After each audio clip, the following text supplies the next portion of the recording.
या पाथरीकर मैदानात आज मराठ्यांची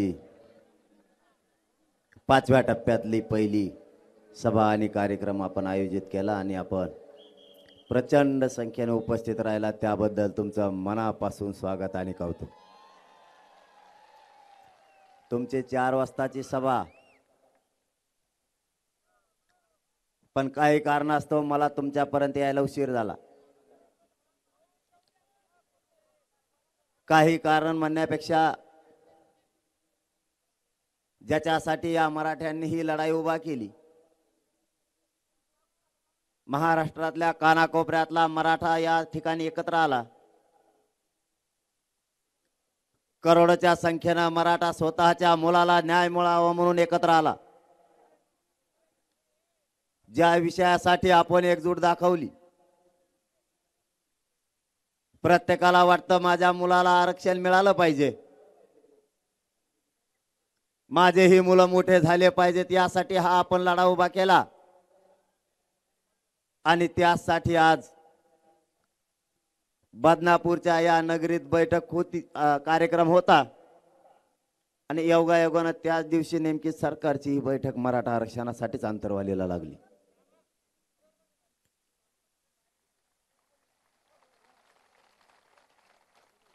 एक थोडंसं लक्षात घेतलं, ए खाली बसन वर बसा, गप बसा नाहीत व्हा बाहेर।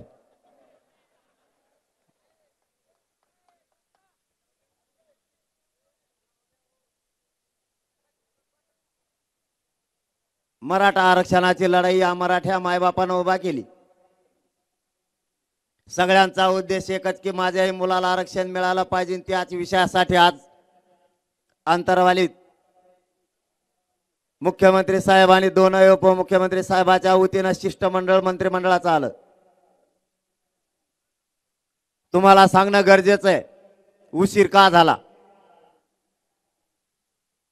कारण तुम्ही प्रचंड मेहनत घेतली। या ठिकाणच्या सगळ्या बांधवांना, सकल मराठा समाजानं, अखंड या बदनापूरच्या मराठा समाजानं या कार्यक्रमासाठी मेहनत घेतली। तुमचं नशीब सुद्धा चांगलं म्हणावं लागेल की तुम्ही मेहनत घेतली आणि त्याच दिवशी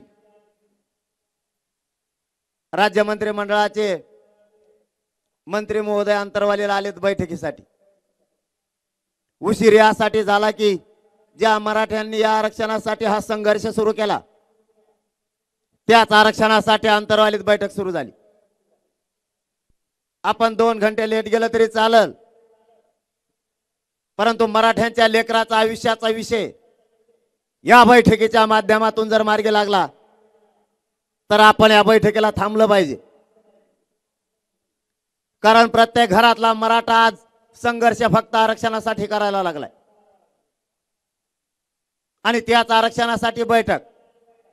मग एखाद्या वेळेस सभा थोडी पुढे गेली तरी चालेल, सभा होत राहतील। सभा घेणारे आपण आणि जमणारे पण आपणच। नेमका सरकारचा मानस काय, मराठा समाजाला आरक्षण कोणत्या हेतूने द्यायचंय हे सुद्धा स्पष्ट होणं गरजेचं होतं। मुख्यमंत्री साहेबांनी ए गाडी पुसले दे हाकून तिकडे का धामाची उगी आरक्षण भेटलं काय तुम्हाला, गप पडा मग काय लोटीता गाडी, का गाडी उलटी करायची? अय म्हणू नको, काहीच म्हणू नको, गप बस। सगळं कळतंय आम्हाला, तू काही गरज नाही गाडी मागा पुढे घ्यायची, पण उगाच दाखवतोय। त्या गाडी बसले बाजूला होता का मी तिकडे येऊ?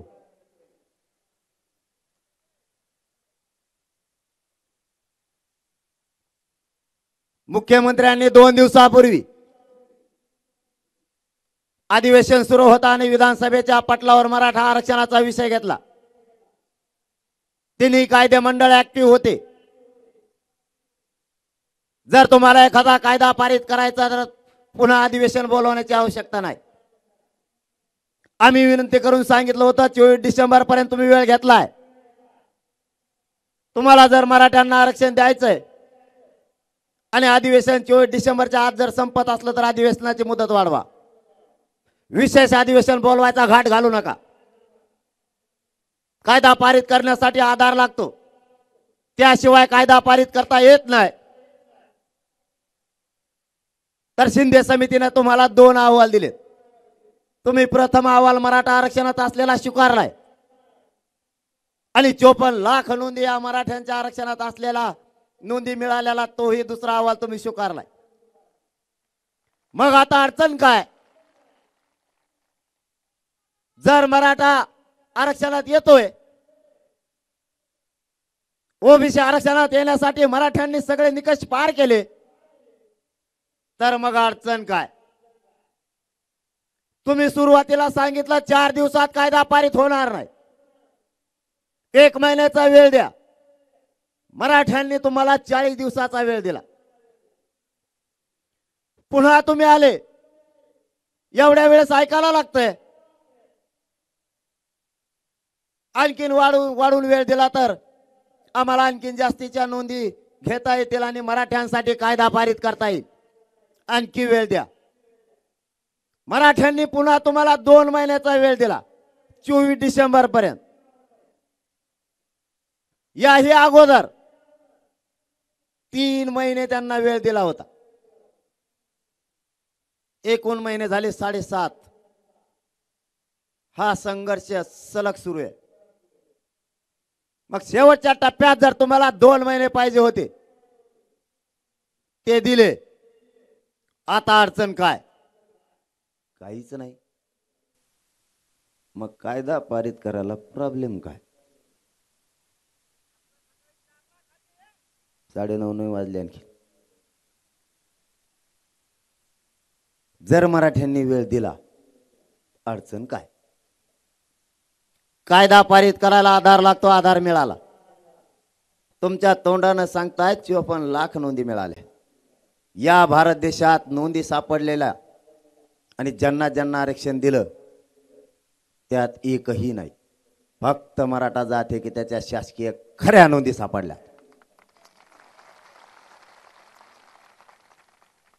आजच्या बैठकीत काय झालं तेही सांगतो. टाइम आहे तुम्हाला?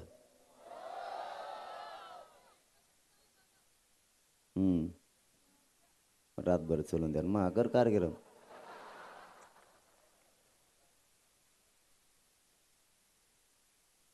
बैठक सुरू झाली आणि पाठीमागच्या वेळेस जे आपले उपोषण सोडायला आले होते त्यातले अर्धेच होते. अर्ध्याला टाइमच नाही भेटला. काहीच दुखायला लागलं, काहीला गाडीत लागाना, काहीला गाडी होती. लोड आला इकडे येऊन काय सांगावं. असंच आसन म्हणतो बरं का मी, मला माहित नाही. अर्धे आले. पाठीमागच्या वेळेस मायबापा हो तुम्हाला सांगतो, ज्या वेळेस उपोषण सोडायला आले त्यावेळेस सगळ्या ताकदीनं आले. लक्षात असू द्या, पुढे तुम्हाला संघर्ष करायचा आहे म्हणून सांगतोय. तुमच्या ताकदीवर आणि तुमच्या बळावर मी लढतोय. मी सुद्धा हटणार नाही. पुढे संघर्ष करायचा आहे, मजा करायचा.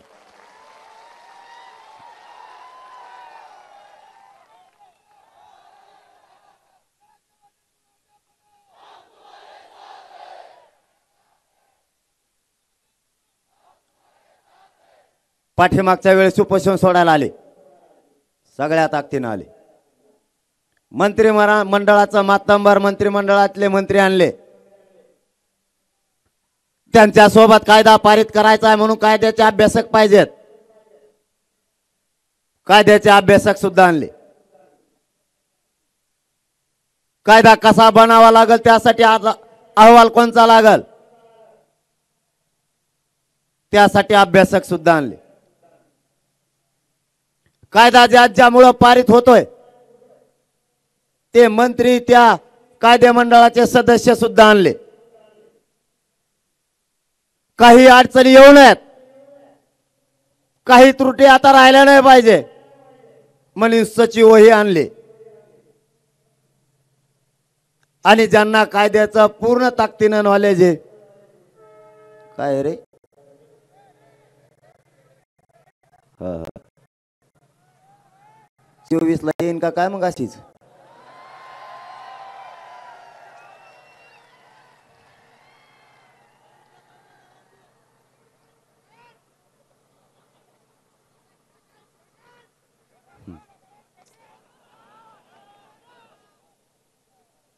त्याचं नाव नाही घेत मी आता, जाऊन द्या तिकडे.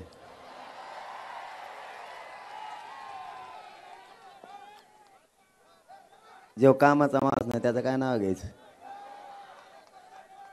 ज्याला मी मोजीत बी नाही गिनीत बी नाही त्याचं काय नाव घ्यायचं? सगळ्या ताकदीचे लोक उपोषण सोडताना सरकारनं आणले आणि सरकारनं सांगितलं आता याप्रमाणे जर कायदा पारित करायचा असेल तर कागदावरती आम्ही लिहून घेतो, त्याप्रमाणे आपण करू. आणि आम्ही मराठ्यांनी त्याला संमती दिली आणि त्यांनी प्रमुख 4 शब्द लिहून घेतले. त्या 4 शब्दातले 2 शब्द मुख्यमंत्री साहेबांनी विधिमंडळाच्या पटलावर मांडले. पहिला शब्द, ज्याची नोंद सापडल 1967च्या अगोदरची नोंद सापडली, ज्याची नोंद सापडली त्याच्या सगळ्या परिवाराला आरक्षणाचा लाभ दिला जाईल, ही एक विषय त्यातला घेतला. दुसरा, ज्याची नोंद मिळाली त्याच्या रक्ताच्या नातेवाईकांना सुद्धा याचा लाभ मिळेल, असे 2 शब्द घेतले आणि 2 घेतलेत नाही. आणि खोटीच ती दे. मग त्यांना वाटलं हा म्हणून येडपट दिसतंय, हा कसा म्हणून, ते माझ्या अवतारावरच जातात. त्यांना वाटतंय कसलं का दिसतंय. मी काल सांगितलं, ज्या 2 शब्दाचा विषय राहिला त्याचं मला स्पष्टीकरण द्या, तरच मी 23 तारखेला काय निर्णय घ्यायचा ते घेईल. नसता निर्णय 23ला काय घ्यायचा सरकारच्या हातात, ते मराठ्याच्या नाही. आणि मी आजही त्याच्यावरच ठाम आहे, उद्याही राहणार आहे. तुम्ही तुमच्या हाताने शब्द लिहून घेतलेत, मी नाही लिहिले. कायद्यात या शब्दाचा उपयोग करता येतो. तुमच्या कायदे तज्ञाने सांगितलं त्याच वेळेस तुम्ही शब्द लिहून घेतलेत. माझी चूक काय? मी आज तोच प्रश्न त्यांना विचारला, हा शब्द मी घेतला का तुम्ही दिला? त्यांनी सांगितलं आम्हीच घेतला. हे लाईव्ह होतं, अंधारात बोलत नाही मी, कोपऱ्यात खोलीत जात नसतो. त्यांनी सांगितलं आम्हीच घेतला, पण सोडून द्या. सोडून द्या? अरे मी सोडीत फिडीत नसतो. त्याचं काय करत ते सांगायचं, तरच पुढे बोलत नाही तर आपल्याकडे यायचंच नाही. परिस्थितीचं भान हे सगळ्यांना ठेवायचं मायबापाव. आता शब्द त्यांनी घेतलेत, मी नाही दिले. तुम्ही दिलेले शब्द, कागदावर तुम्ही लिहिलेला शब्द, तोच आता आपण घ्यावा, हेच आमचं म्हणणं आहे. याच्यात मराठ्यांची काय चूक? शब्द तर आम्ही नाही दिला, आणखीन 2 शब्द कोणचे आहेत हे तुम्हाला मराठ्यांना आणि सरकारला माहिती आहेत. 23 तारखेला तुम्हाला सांगणार. तर मी बी गप राहणार, का करतात काय नाही, काय करतात काय नाही बघायला पाहिजे की नाही. त्यांना डाव येतात का, नोटीस आणि फाटीस देतात आपल्याला. ते आता कुंकड जाऊ नका नोटीस काय देतो, मराठी ऐकत असते का? बोललं तसं कर ना, कशाला वातावरण दूषित करतो? तुम्ही दूषित वातावरण करायला नोटिसा देऊन तुम्ही दरी निर्माण करायला लागला विनाकारण, कारण नसताना. कोणीच म्हणलं नाही आमच्यातलं मुंबईला जायचं. म्हणलं का रे भाऊ? मग नोटिसा कशात देतो रे? मुंबईला जायचं कोणी म्हणलं का? आणि मुंबई आमची नाही का? आणि मग कम नाही यायचं ते काय आसामला आहे का मुंबई? पण आम्ही म्हणलोच नाही मुंबईला जायचं, तरी तुम्ही नोटीस देता. माझी नोटीस दिल्यावर तुमच्यावर मराठी जाणार नाहीत, कुंकड लटकून जाते माहीत नाही व्हायचे. तसले लफडे उलट करू नका आणि मराठ्यांना सावध करू नका. तुम्ही हाताने सावध करायला लागलात. मराठी एवढी सोयीचे नाहीत. मग ते एखाद्याला जर म्हणलं ना तू आज लग्नाला जाऊ नको, रानात जाय, ते कुंकुण उसावून जातं मै सुद्धा होत नाही. सगळ्यात पुढं लग्नाला दिसतंय ते. मग तसं आडिल्यावर तर मग ते जास्त जाते. उलट धोरणाने होऊ द्या. मी या बदनापूरच्या सभेच्या माध्यमातून सरकारला विनंती करून सांगतो, कारण मी तुम्हाला 24 तारखेपर्यंतच विनंती करणार आहे. त्याच्यानंतर विनंती करीत नसतो. तुम्हाला विनंती करून सांगतो, गांभीर्यानं घ्या मराठ्यांना. मराठी स्वतःच्या लेकरासाठी कोणत्याही टोकाला जाऊ शकते. त्यांच्या लेकराचं वाटोळं झालंय. तुम्ही सामंजस्यानं घ्या, गांभीर्यानं घ्या, तोडगा काढायचा प्रयत्न करा. नोटीस आणि पिटेस देऊन जर अडवायचा प्रयत्न केला तर हे कुंकड जाते आणि मिळ नाही लागायचा आणि मग मला नाही लागायचा. मला माहित नाही व्हायचं मग ते कुंकड गेले तर काय झाले. ते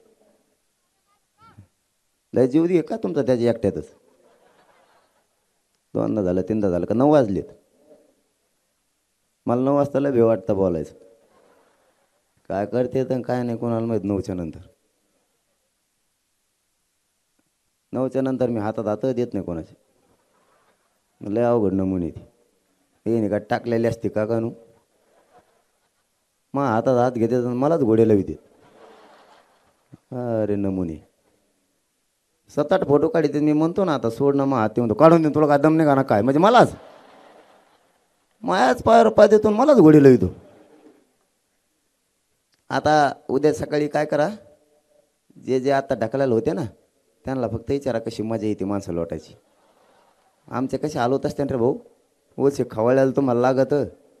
आता तुमचे जेवढे माणसं लोटायला होते त्यांना फक्त सकाळी विचारा काल कसं काय होतं. ते जर तुम्हाला उद्या 3 वाजता बोलले तिथून पुढं जे माणसं ढकलायला तुम्ही नाहीत कधी असे गर्दी करता आणि ते लोटायला लागत आहेत मला रस्ता करायला. फक्त त्यांना कोण लोटायला होतं सकाळी जरा नुसतं भेटायचं मला फोन करून. तुम्हाला जर 5 वाजता भेटले तिथून पुढं मग आमचे किती हाल होत असते. एक जण तर आमच्या गाडीला लटकाला कोण होता का दाढीवाला. ते म्हणलं बाबो तुम्ही कसं करत असता. मी 2च घंट्यात गळलो रे. रेटून बेजार झालो रे बाबा. तुम्ही रोज कसं करीत असताना. मग मी उलशी खवळत तुम्हाला कम वाईट वाटतं. मावशी हो मी तुमचंच लेकरू आहे ना. कोणासाठी जीव जाळतोय. रक्त कोणासाठी जाळलं मरायला सुद्धा भेट नाही मी या मराठ्यांच्या लेकरासाठी. भेणार बी नाही आरक्षण घेतल्याशिवाय. मी उलशिक जर खवळलो ना हे म्हणतात आम्हाला खवळलं बा. आता मग तुम्ही माया पायावर पाय दिल्यावर मग काय होत असं खाली. एक तर मायात काही नाही राहिलं त्याच्यात माया पायावर पाय जर टाकल्याने दिली तर मग कसं होत असं. मग आता तुमच्या लोटायला तुमचेच माणसं होते त्यांच्यावर थोडं शोधून बघा ना. आमच्या अंगावर लोक खून पडल्यावर आमची किती हाल होत असते. तुमच्यावर 2च घंट्यासाठी लोटायची वेळ आली तर गाडीला लटकणारा म्हणतो बाबा मग लय हाल झाले. तुमच्या पाय पडतो इथून पुढे गर्दी लोटायला मला सांगू नका. दुसरं काही काम सांगा. सरकारला माझी विनंती आहे बदनापूरच्या जमलेल्या विराट संख्येच्या मराठा बांधवांच्या वतीनं तुम्ही गांभीर्यानं घ्या. घाबरवण्याचा प्रयत्न नका करू. नोटिसा देऊ. दरी निर्माण तुमच्यात या सरकारमध्ये आणि मराठ्यांमध्ये करू नका. आरक्षण तर काही झालं तर आम्ही घेणार आहेत. त्याच्यावर आम्ही ठाम आहेत. तुम्हाला जितकं गांभीर्यानं हे आंदोलन घेता येईल आणि हाताळता येईल तितकं हाताळा. तुम्ही नोटिसा दिल्यामुळे त्याचा परिणाम तुम्हाला नाही माहीत काय व्हायला लागलाय. तुम्हाला वाटत असेल नोटीस दिल्यामुळे मराठे घाबरतील. त्याच्या पाठीमागचे शब्द तुम्हाला नाही ऐकायला येत. मराठे म्हणतात मी नसून जर माझं नाव येणार असलं तर मग मी सगळ्यात पुढे होत असतो. सरकारला माझी विनंती आहे जनभावनेच्या भावना समजून घ्या. हे दुसरे कोणी नाही आहेत. ज्या सत्तेच्या राजगादीवर बसवले तेच हे मराठे. यांची भावना समजून घ्या. सत्ता हातात आली म्हणून नोटिसा देऊन मराठ्यांना घाबरवण्याचा प्रयत्न करू नका. आमची तुम्हाला विनंती आहे. कोणीही मुंबईला जायची घोषणा केलेली नाही आणि जरी केली तरीही तुम्हाला त्यांचा काय त्रास नाही. स्वतःच्या लेकराच्या न्यायासाठी ते आक्रोश करायला लागलेत. स्वतःच्या पोराला कर्ज काढून त्यांनी शिकवलं त्याला आरक्षण पाहिजे. ते त्याच्या हक्काचं आहे. त्याच्या शासकीय नोंदी सापडल्यात. मराठा समाज ओबीसी आरक्षणात असलेल्या नोंदी सरकारला मिळाल्यात आणि ज्या नोंदी मिळाल्या तेव्हापासून मराठा प्रचंड ताकदीने आणखीन एकत्र यायला लागलाय. कारण ते आमचं हक्काचं आरक्षण आहे. 70 वर्षापासून कोणीतरी खात आहे. ज्यांना आरक्षण तुम्ही आतापर्यंत दिलं त्यांच्याबद्दल मराठ्यांनी कधी दोष केला नाही, कधी विरोधही केला नाही आणि विरोध करण्याचं कारणही नाही. तुम्ही खावं परंतु आमच्या हक्काचं जर आरक्षण असेल तर तेही आम्हाला दिलं पाहिजे. नाहीतर मराठ्यांना हिसकून घ्यायला वेळ लागणार नाही. आमची 23-24 तारखेपर्यंत तुम्हाला विनंती आहे. 54 लाख नोंदी मिळाल्या. मराठा आणि कुणबी एकच आहे याचे भक्कम पुरावे मिळालेत. 24 डिसेंबर पर्यंत आम्ही तुमची वाट पाहू. ना विलाजानं आम्हाला आंदोलनाची पुढची दिशा ठरवावी लागल. तुम्ही कागदावर लिहिलेले शब्द घ्या एवढंच आमचं म्हणणं आहे. ते तुम्हीच घेतलेले आहेत आणि वेळ पण तुम्हीच घेतलेला आहे. आता वेळ मारून नेऊ नका आणि मराठ्यांच्या पोरांचं वाटोळं करू नका. त्याचं एकट्याचं ऐकून जर मराठ्यावर अन्याय केला तर तुमची मराठ्यांशी गाठी हे सुद्धा सरकारनं लक्षात ठेवा. ही धमकी नाही, ही आमची तुम्हाला विनंती आहे. मराठ्यांना नडू नका. मराठे जर मैदानात उतारले तर मागे सरकत नाहीत आणि जर एकदा आंदोलनाची पुढची दिशा ठरली तर मराठे कोणाच्याच बापाला मागे सरकणार नाहीत, कोणाच्याच. म्हणून तुम्हाला हात जोडून विनंती आहे, आमच्या पोरांचा आता वाटोळं करू नका. आरक्षण हे आमच्या हक्काचं आहे. त्याचं एकट्याचं ऐकून मराठ्यावर अन्याय करू नका ही तुम्हाला पुन्हा एकदा विनंती आहे. त्याचं नाव घेत नाही तुम्ही म्हणता, त्याचं नाव कम घ्या ना. त्याचं नाव नाही घेत मी. अरे गिरीश महाजन साहेबांनी काय सांगितलं माहिती आहे का? पाटील म्हणी काय करा, त्याला बोलत नका. त्यात काय झालंय आम्ही त्याला आता समजून सांगितलंय, ते काहीच बोलणार नाही. आणि म्हणलं मग ते जर मराठ्याच्या आरक्षणाच्या विरोधात नाही बोललं त्याच्याने आमचे काय दुश्मन नाही, पण मराठ्याच्या आरक्षणाच्या विरोधात बोला की झोडाच मी सोडितच नसतो. आणि ते बी 2-4 दिवस झालं मला वाटतं काही बोला ना. एक दिवस बरं काहीतरी म्हणलं पण नंतर काय बोललं नाही. काल बोललो वाकून तर म्हणलं जरांगे साहेबच म्हणतो म्हणले तुम्हाला आता आला दिसतो ठेप्याला. जर उचकालाच परत आबळ गेलं ना, आता त्या आबळ आल्यावर तसं होतं समजा. आता जर आबळ आलं परत बरळला मागं लागलोत मग समजा सुट्टीत नाही. मग तवर जाऊन द्या. आता एवढी बार मराठ्यांच्या आरक्षणाला विरोध नाही करायचा. तुमचा आमचा शत्रुत्व नाहीये. तुम्ही विरोध केला की आवाजच करायचा. मी सोडितच नाही तर मनाची गरजच नाही.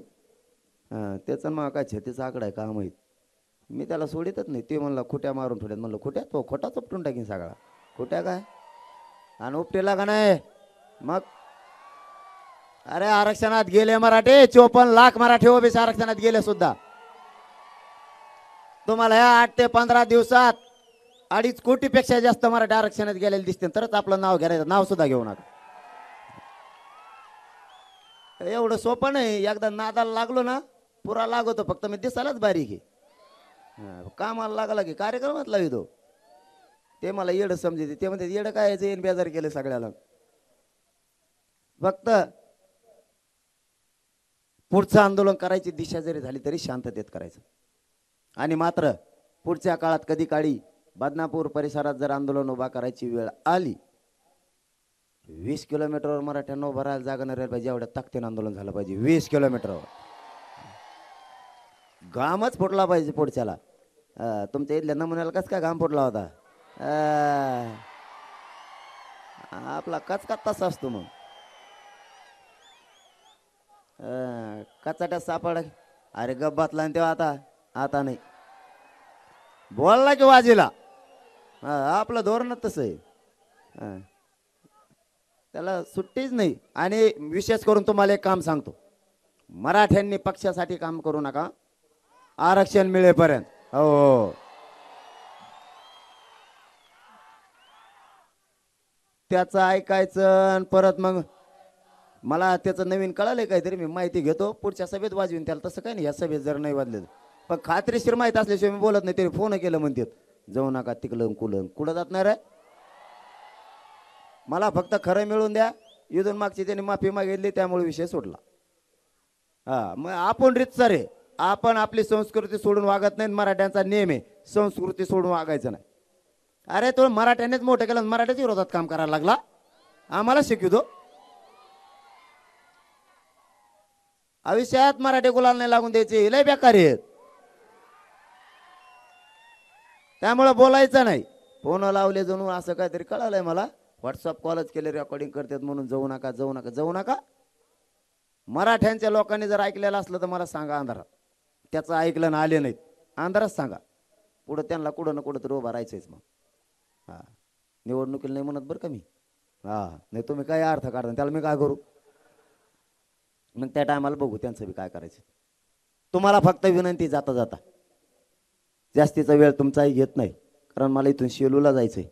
शेलूला सुद्धा कार्यक्रम. शेलू 114 किलोमीटर आहे असं म्हणतात. आलं काही लांब आहे का तिकडेच राहून दे. मला वाटलं रातची बैठक लागली काय एखादी. मला लांब जायचंय. तुम्हाला फक्त विनंती आहे, एक जीवानं राहा, 2 कामं करा. आरक्षण मिळेपर्यंत जातीपेक्षा मोठं पक्षाला मानायचं नाही, नेत्याला सुद्धा मानायचं नाही. एकदा तुमच्या लेकरा बाळाला आयुष्याची भाकरी या आरक्षण मिळून द्या. एकदा आरक्षण दिलं की तुमच्या लेकराचं आयुष्यभर कल्याण झालं. याच्यासाठी संघर्ष करा, ताकदीनं शांततेत लढा. 2 मराठ्यांच्या पोरांनी आणि माणसांनी व्यसनापासून लांब जा. तुम्ही दारू सोडली का आपण सुधारलोच म्हणून समजायचं. आणि 3 बांध टोकराचे बंद करा. बांध टोकरायचे नाही काय नाही. कुणाची शिळी कुणाच्या बांधावर गेली म्हणून भांडणं करू नका. खाऊन द्या काही नाही होत. कुणाचा बैल सुटला त्याने काही खाल्लं म्हणून भांडणं नका करू. खाऊन दे जर शिका. तुला काही चावायला लागलं काय लगेच माझ्या वावरात करून आला काय वावर येतो माझ्या वावरात करून आला. भांडण चिल्लर चिल्लर 2 पिढ्या झाल्यात बोलणारच एकामेकाला. साध्या साध्या गोष्टीनं आपल्यात भेद नका होऊन देऊ. सोडून द्या उद्यापासून. एकमेकाला आधार द्यायचं शिका. एकमेकाच्या खांद्याला खांदा लावून चालायचं शिका. लोकांना एवढंच पाहिजे, मराठी एक होऊ द्यायचे नाहीत. मराठ्यांचं वैर संपू द्यायचं नाही. मराठ्यांचं जर वैर संपलं आपला विषय संपला हे त्यांना माहिती. तुमच्या पायाला हात लावून सांगतो तुमचा मुलगा म्हणून, वैर कमी करा. आजूबाजूचा समाज मागं वळून बघा. एकमेकाच्या हातात हात देऊन एकमेकाला पुढे घेऊन चाललाय. आदर्श घ्यायचं शिका. आडमुठी भूमिका जरा बाजूला ठेवा. हे आरक्षण नसल्यामुळे पोरांचं वाटोळं व्हायला लागलं आणि या तुमच्या वादामुळे छोट्या छोट्या उभं कुटुंब बर्बाद व्हायला लागलं. उद्यापासून व्यसन सोडा आणि वाद कमी करा. एकमेकाच्या मदतीला जा. आणि आता एवढा बदल झालाय सध्या. एकामेकाला ढकलेलं ना तरी म्हणतात नाही रे मुद्दाम नसेल ढकलेलं. उठव उठव नाही पहिल्यांदा जर असं ढकलं ना म्हणायची मुद्दाम ढकल्यास हान द्याल हान. आता तसं नाही करत. खूप बदल झाला. त्यामुळे मला गर्व वाटतो माझ्या जातीचा, स्वाभिमान सुद्धा वाटतो. हो खूप समाजानं बदल करून घेतला स्वतः. नाही तर पहिल्यांदा उशी काय झालं तो वाट्यावरच का मला तो वाटा का चावतो का एक तर रोडावर टाकला जे टाकला बी. आता नाही करायची. सगळं सोडायचं. दारू सोडायची, वाद सोडायचे, मनाने बोलायचं. काल एक उदाहरण सांगू तुम्हाला. बांबेरी गाव आहे, तुम्हाला बऱ्याच जणांना माहीत असेल कारण करतो म्हणून बोलतो. 7-8-9 वर्षापासून एकमेकात बसत नव्हते. काल त्या गावाला एवढा आनंद झाला की 2 जण 9 वर्षानंतर एकत्र बसले. गावाला प्रचंड आनंद झाला. याच्यापेक्षा मला तरी काय पाहिजे. आपलं वैर संपवायचं आपल्याला. चिल्लर कामावून झालेलं असतं. असं लय जाग्यावर झालं. एक कालचं उदाहरण होतं म्हणून सांगितलं. असं खूप जागेवर झाले की मी तुम्ही जर उदाहरण द्यायचं ठरलं लिस्ट तर इतके की मराठ्यांनी वैर सोडून दिलं. कशा पायी करताय. काहीच कारण नाही. काहीच कारण नाही. मग कारण नाही आपल्याच माणसापासून आपण दूर का जायचं. काका पुतण्याला बोलायला पुतण्या काकाला बोलायला झालं काहीच नाही. राजकारणापायी तर अजिबात मतभेद होऊ द्यायचे नाही. राजकारणापायी तर नाहीच, अजिबात नाही. सावध व्हा इथून पुढं. जाता जाता तुम्हाला पुन्हा विनंती करतो. तुमच्या बळावर मी तिथं लढतोय. मी मरायला भेट नाही. तुमच्या ताकदीच्या जीवावर मी तिथं माझी जीवाची बाजी लावून बसतोय. तुमच्या आशीर्वादाची आणि पाठबळाची मला गरज आहे. तुम्ही मला माझ्या खांद्याला खांदा लावून लढायला पाहिजे. मी मरेपर्यंत मागे सरकणार नाही. फक्त तुम्ही साथ आणि आशीर्वाद ठेवा. काय मागत नाही तुम्हाला. तुम्हाला जाता जाता शब्द देतो. महाराष्ट्रातल्या मराठा समाजाला आरक्षण मिळाल्याशिवाय आणि मिळवून दिल्याशिवाय हा तुमचा मुलगा माझा जीव जरी गेला तरी एक इंचही माग हटणार नाही. शब्द तुम्हाला देतो आणि थांबतो. जय जिजाऊ, जय शिवराय.